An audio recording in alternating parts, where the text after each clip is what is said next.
What is up? Welcome to Software Engineering Concepts in Python. Today we are looking at Python performance profiling with cProfile.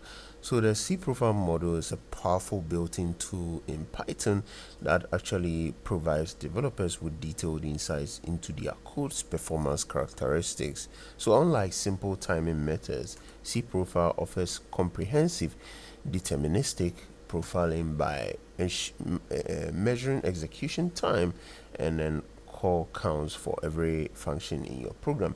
This actually enables precise identification of performance bottlenecks and also optimization opportunities that might otherwise remain hidden in complex code bases. So as part of Python's standard library, cProfile requires no additional installation and delivers consistent, repeatable performance statistics across different execution environments. This makes it an essential tool for any Python developer focused on no-code efficiency.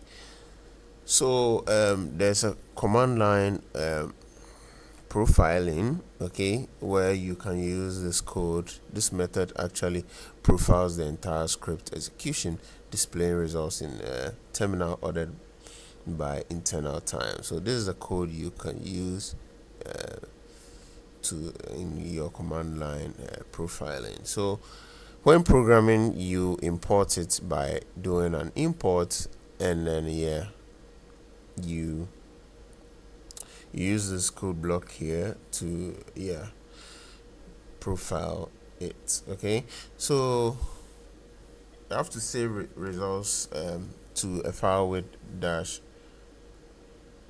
output.prof and analyze using the pstats model of visualization tools like cProfile for graphical representation for core relationships. So that's it for this video. Thank you for watching. Implementation techniques for mastering the cProfile. So thank you for watching once again. Io the General.